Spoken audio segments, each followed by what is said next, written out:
Buongiorno. Buongiorno. Cari amici, la mia famiglia vive in Australia dal 1828. Sono stato molte volte in Italia e ho vissuto a Carlton e Fitzroy dall'età di 18 anni. Gentili signori, mi dispiace, ma non parlo italiano. But did well. Allora, well, there needs to be humour sometimes. And I'm a very funny man. Now, I have, what, 50 minutes, did you say? 20 minutes. 20 minutes, okay. First of all, I'm talking today about the Mediterranean idiom, which in 1973 I called Wogatecture. Yeah. And it's all about emasculated and transformed terraces, villas and cottages, the often florid architectural symbols of the material and cultural presence of Greek and Italian immigrants in the inner suburban areas of most capital cities in Australia. And it's these houses which characterise the Mediterranean idiom in Australia. So since 1973, when I coined the term Wogatecture, because I was living in a wog house, I've made an absorbing hobby of recording this phenomenon on colour slides, which you'll see the quality of in a moment. And I started in Princes Hill in Carlton, where I was living, then in the inner suburbs of Melbourne, and then in forays into the migrant quarters of other capital cities in Australia. I have thousands and thousands of colour slides and now digital images of Wogatecture. From the cane fields of North Queensland, to the remote mining towns in the northwest of Australia, to the fishermen's village, the Malfetta fishermen in South Fremantle, to the houses in Annandale and Leichhardt in Sydney, and of course here in Melbourne, in Carlton, Fitzroy, Moran, Richmond, etc. And it's a hobby.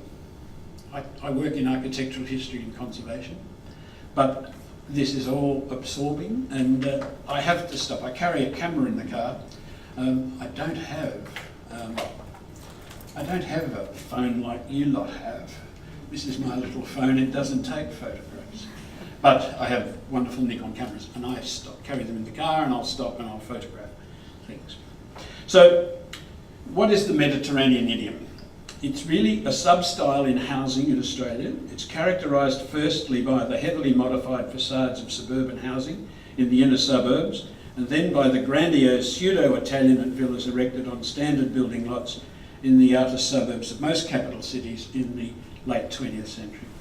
The Italian presence is much more obvious than that of their Greek counterparts, as the latter were often content to leave the exterior fabric, opting instead for internal renovations and extensive remodelling of the rear yard. Greek immigrants, like their Italian counterparts, delighted in painting their villas in bright pastel colours redolent of the Mediterranean and Aegean coastlines. So that's what I'm about today. But first of all, I have to, as an Anglo-Saxon, member of an Anglo-Saxon family that have been in Australia since 1828, my forebears, they didn't come out on the £10 scheme. The British government paid for my great-great-great-grandfather to come out here. And he lived in a prison for a while, and then he became a leading in animal husbandry in Tasmania, in Van Diemen's Land. So, I have to admit that I adore Italy. My late wife and I used to go to Italy all the time. And we stayed with friends in Calzolaro in Umbria, and they had this wonderful big country house that had been restored, and Jan, each time we left, filled my second suitcase with kaffir lime trees and lavender and all the plants that Stella, when she was out here, would say, "Jan, you've got to bring them home for me more." So we were old smugglers of plants into Italy.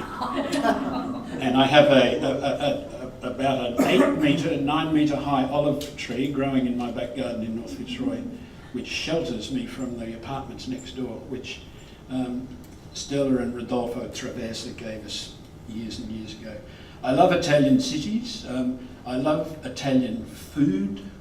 My brother says I am the evocation of Italian restaurants in Carlton. And even in Italy, as often as I travel, I'm always fascinated by the wine and the food, fine food. My wife was a chef, a restaurateur, and so I was constantly battling to keep my weight down.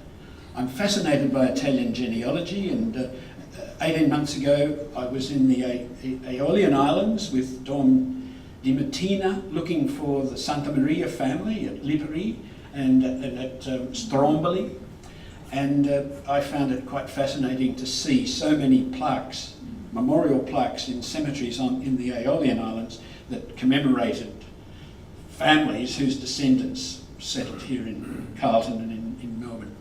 I'm also interested in Ferrari. And my current issue is writing a PhD on the architecture of the tennis court. In Italian, Gioco della Palla, or the tennis court is called the Palla Corda, and Giocatori di Trigoni is the Roman game with the ball. The Italians were the first to play tennis over a net. The French hate me saying that. And the first book on tennis was written in 1555 by Antonio Scaino di Salo, and it has in it plans of the first tennis court that we've been able to establish. And in Padua, in 1610, there's this wonderful illustration of a game of tennis. Now, do you realise the Italians at home, the Italians in Italy, have no idea that tennis originated in their country? No idea. And it took a Dutchman, my old friend, Kees de Bont, to write Royal Tennis in Renaissance Italy to tell them really what great cultural tradition they have. And in my own research, the Via dei Medici at Poggioecchiano near Firenze, this is the great villa built by Lorenzo il Magnifico, and this is the tennis court. Wow. And it's a Palla Corda. And the Italians didn't know it was a tennis court. They did not know it was a Palla Corda. And that's inside. We spent 20 euros bribing a guide in the villa to allow us. He got the key and he allowed Jan and I and Stella and Rodolfo into this building, and in 20 minutes, as an architect, I measured it and photographed it in great detail. And in recent times, I've written with Jan McGuinness, who's speaking in another session this morning, a wonderful book on Ronaldo and Leon Massoni, who were great restaurateurs here in Melbourne. The book is in the library here, and it was a great delight. Now, Italians have really been in this country from the first fleet, as we know. They've also been in Victoria here from very early times, and Carlo Gervasoni was one Italian immigrant who, with his family, settled at Yandoit, and he was from northern Italy.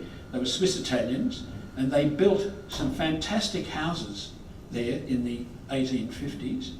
Immediately after the gold rushes, this is the Gervasoni homestead at Yandoit, and this is how it looks now. And there is Claude Culvener on the left there, Dr. Culvener, and the last descendant of the Gervasoni, not the last descendant, the senior descendant of Vincent Gervasoni standing there in the grass. And this house is remarkable because it brings a great northern Italian building tradition with dry stone wall construction to a Victorian and Australian context. And in 1978 I was asked to write a report and prepare plans for the conservation of it. But there it is, and that's the dry stone wall technique. I'm Vice President of the Australian Dry Stone Walls Association, and we go around looking at dry stone walls everywhere. New South Wales, Hill End next May. But this is one of the few structures still surviving in Australia built of dry stone construction. Remarkable. Internally, you see in Italian houses, you see those wonderful hewn great posts, tree trunks. So Italians have been here building an architectural tradition here for a long time. But I'm really fascinated more about the Mediterranean idiom as we find today. And because I've got such a short time, 55 minutes, it's growing longer. I talk too much. I'm concentrating on buildings just around where I live. But they are, there's such a context that I can explain to you the nature and extent of the Mediterranean idiom. This is my favourite house. It's in North Fitzroy. It's had several iterations. It's been rendered. It's been changed on several occasions. But I think it says perfectly what Diana Rozzini-Grollo wrote in her book about beautiful is not what is beautiful. Beautiful is what one likes. And I think that's most appropriate when you're talking about architecture. Now, it's also been the case that until very recently, no one really shared my delight in this idiom, treating this style seriously. And some cartoonists, of course, like Lee Hobbs, sort of rather disparagingly wrote about, described, here's an Italian villa in the centre that's been subject to the complete Mediterranean workover, and the two houses next door, Daphne and Chloe, no relation to the one down in Young and Jackson's, properly called the Princess Bridge Hotel, there's two people renovating their houses, and I suppose I've spent a lot of my life restoring houses in the inner suburbs of Melbourne, including this one early on. This is where my first wife and I lived in the early 1970s. And what's interesting is that you think, oh, it's not really a good example of Mediterranean idiom, but when we bought it in 1972, and we moved through those front doors, the fence is one of my designs, it's more recent. When we moved into the front of the house, it was the most shocking pink. Shocking pink. Everything was painted pink. The ceilings were a gloss cream, and the paint had been rolled with a fleur-de-lis stipple roller in a fluorescent green paint to evoke wallpaper, cheap wallpaper. And all the windows beyond the front of this house were all steel frame windows, large open steel frame windows looking out into a lane, looking into a back garden, which was part concreted and part filled with fig trees and olive trees, etc. But the pièce de resistance of this house was the fumato ceilings. Have you ever seen a fumato ceiling? Italians, and the Italians who did the interior of this house was Giuseppe and Giuseppina Morelli. He was a chef here in Lygon Street. They got these hurricane lanterns and they filled them full of oily fuel, turned them up high, got up on a ladder, painted the ceiling in cream gloss paint, and then moved around with this lamp, belching all this black carbon soot, and they made patterns like clouds in the ceiling, fumato. And I haven't seen one like our house for a long time. Well, the Mediterranean idiom in Melbourne, I don't really need to go through a lot of this, but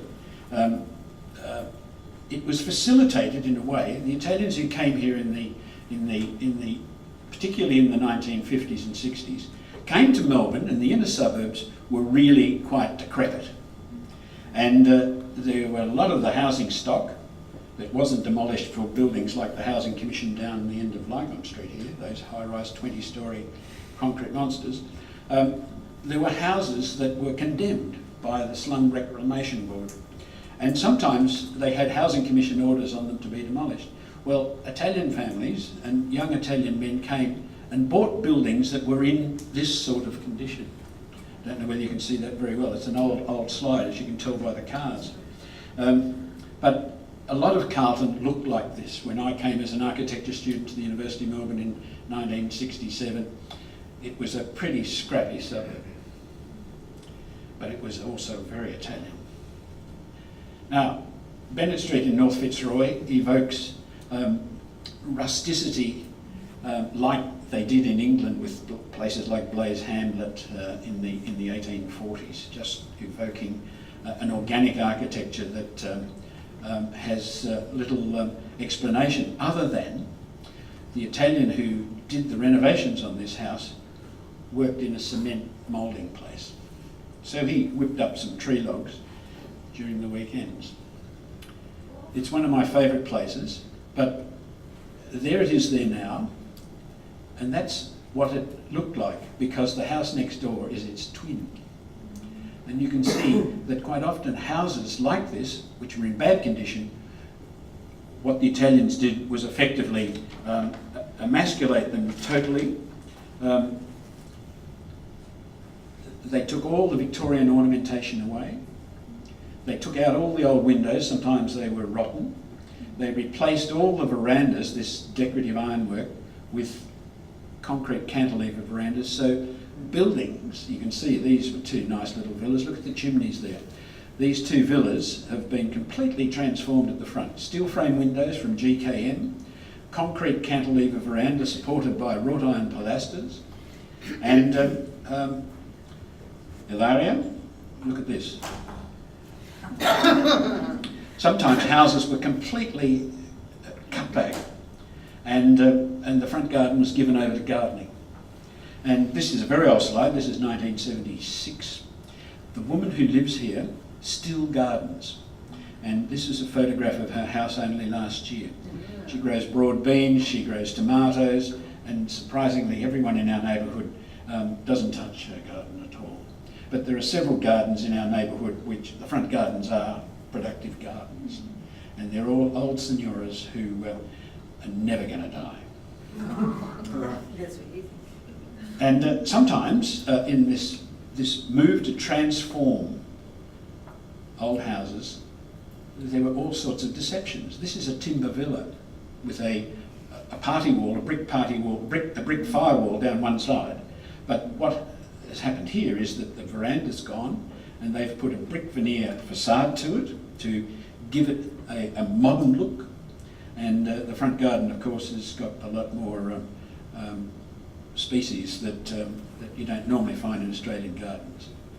There's two houses that were identical. Look what has happened to one. Completely emasculated as far as its Victorian architecture is concerned. Here's another villa not far from home where the facade has been completely transformed. The front garden, sadly, is being worked on, so it's not authentico. Autentico? Autentico, grazie. This is two villas in North Fitzroy that have been renovated. The whole of the brick fabric was completely scarified. All the polychromatic brickwork was completely subsumed in new cement render, because a lot of the Italian immigrants who came here in the 50s and 60s worked in the concrete industry, the terrazzo industry, the wrought iron industry. They were adept at supplying the trades. And I haven't talked about the Casa Colonica. Do you know about Casa Colonica here in Australia? It was a very interesting thing. Two young men, maybe brothers, would arrive here. They may have betrothals. There's an arranged marriage at home. They get two jobs, the men. They work like hell. They buy a property. They live in it and renovate it. And then they bring someone else in, maybe a cousin or a nephew, and then they'll buy another property and they'll renovate it, and they pool all their money. They don't borrow money from the banks. Italians don't borrow money from the banks, particularly in the 50s and 60s. And they would collectively restore these houses and then bring the girls out. Then the girls would go to work, and eventually there were children. In the early days, there wasn't room for gardening. There wasn't room for recreation. I've interviewed men now who are in their 70s and 80s and said, we concreted our back garden. We concreted a lot of the front garden because Sunday, he said, who wants to garden? It was the only day off, and they quite often held down two jobs. So you still find in the urban environment very, very simple gardens with a lot of concrete. Here's another house with this very interesting, modern, almost futuristic portico supported by just an iron pipe, but got that lovely little sinuous curve, concessions to modern Italian design. And the interesting thing is that, having travelled Italy length and breadth for so many years, first of all in 1972, in an old comma van, I haven't found houses in Italy, north or south, that have anywhere near the stylistic similarities that you find here in Australia. It's probably because a lot of the immigrants were of peasant stock. They came from buildings that were absolutely indescribably insanitary and decrepit. But sometimes the owner would get into all sorts of exotic fantasies and build houses with truncated columns. This is a photograph of 1973-4. It's a slide. Others who worked in the concrete industry brought their work at home. This is just around the corner here is my neighbour Teodoro Stagliano used to call it Firoi, and I lived in Nora Firoi. And of course Australians say Fizzeroi, you know, that's so demeaning. No Italian would say Fizzer, it's Firoi. But at any rate, this is in South Fitzroy, and it was built by a man who worked at the Holmesglen High-Rise Housing Commission factory at Holmesglen. And so he made these things at the weekend at the factory.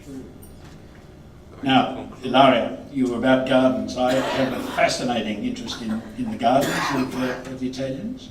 And elite architecture was quite often complemented by gardens that are totally different to the Anglo-Saxon norm.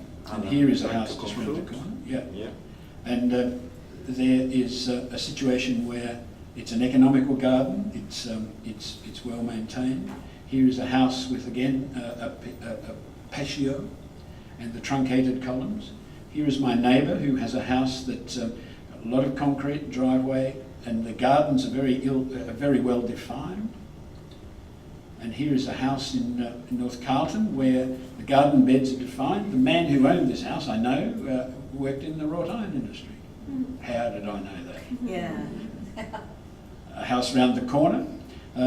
This is gone now. It's been restored as a double-fronted Victorian villa. But what a wonderful house it was. I've also been interested in the back gardens, the backyards of Italian housing, right round Australia. And this is Giovanni Chiera, who made violins down here in Argyle Square. Wonderful, wonderful man. And this is a photograph of him and his friend making wine. Giovanni's got the bucket. And this is a photograph about 1970. But you can see it's a concrete yard. There's olive trees, there is vines growing, there's a patio, there's steel frame windows, there are pots and a dog. And I also mentioned about colour. Colour was a very important aspect of the Mediterranean idiom. I mean, architects of my generation would pick WOG architecture by the Mediterranean colours quite often. But here's three houses which will get the chop if the east-west tunnel is ever built. It's right on the Alexander Parade. And this row of houses round the corner from where I live, in the most beautiful pastels and Mediterranean, Aegean sort of colours, also have been rationalised. The ironwork, etc., is all gone. Now, I gave lectures in the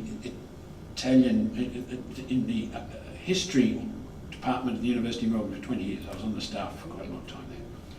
And I gave a lecture on architecture, the architecture of the immigrants, to the migration studies program. I had 160 students usually.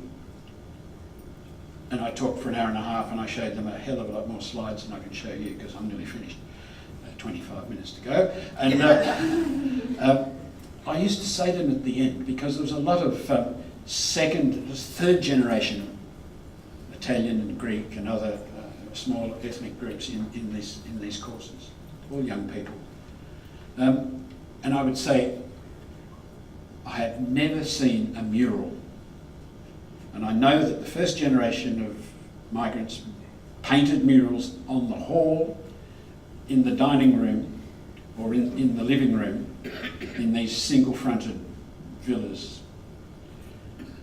find me one and I'll take you out to lunch. One night, because I live with my best mate and his wife, we live in a sort of a commune in North Fitzroy. And Jan did too, until she died just recently. And one night Owen came home and he said, mate, I've found one. And I said, what? He said, I've found a mural for you. And there it was. You can't see it very well with this light. We should have turned those lights out. But a house had been demolished in Nicholson Street in North Fitzroy. And there it was. Oh, wow. I couldn't believe it. After all these years, I found the Grand Canal at Venice. And I thought it just fantastico.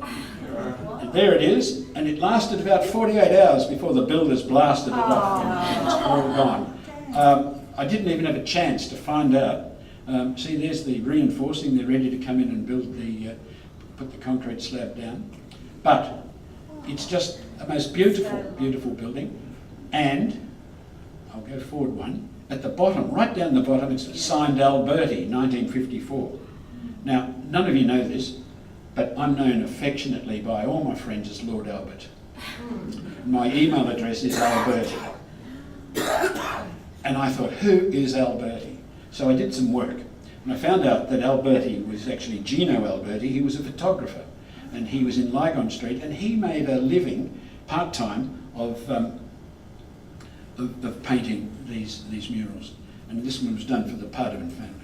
Now, I love art as well. I was in Venice not so long ago. I did this pastel in this huge storm over the Grand Canal. I love pastels. And last year I was in the Aeolian Islands, in the Tyrrhenian Sea, and I do pastels. That's Isola Vulcana. My wife Jan died in my arms at Athens on the 4th of July 2013 from a clot in her lung from the aeroplane flight, and I was staying on Lipari, and I did this drawing in memory of her. And I just love Italy, and I love what I do for a hobby. Oh.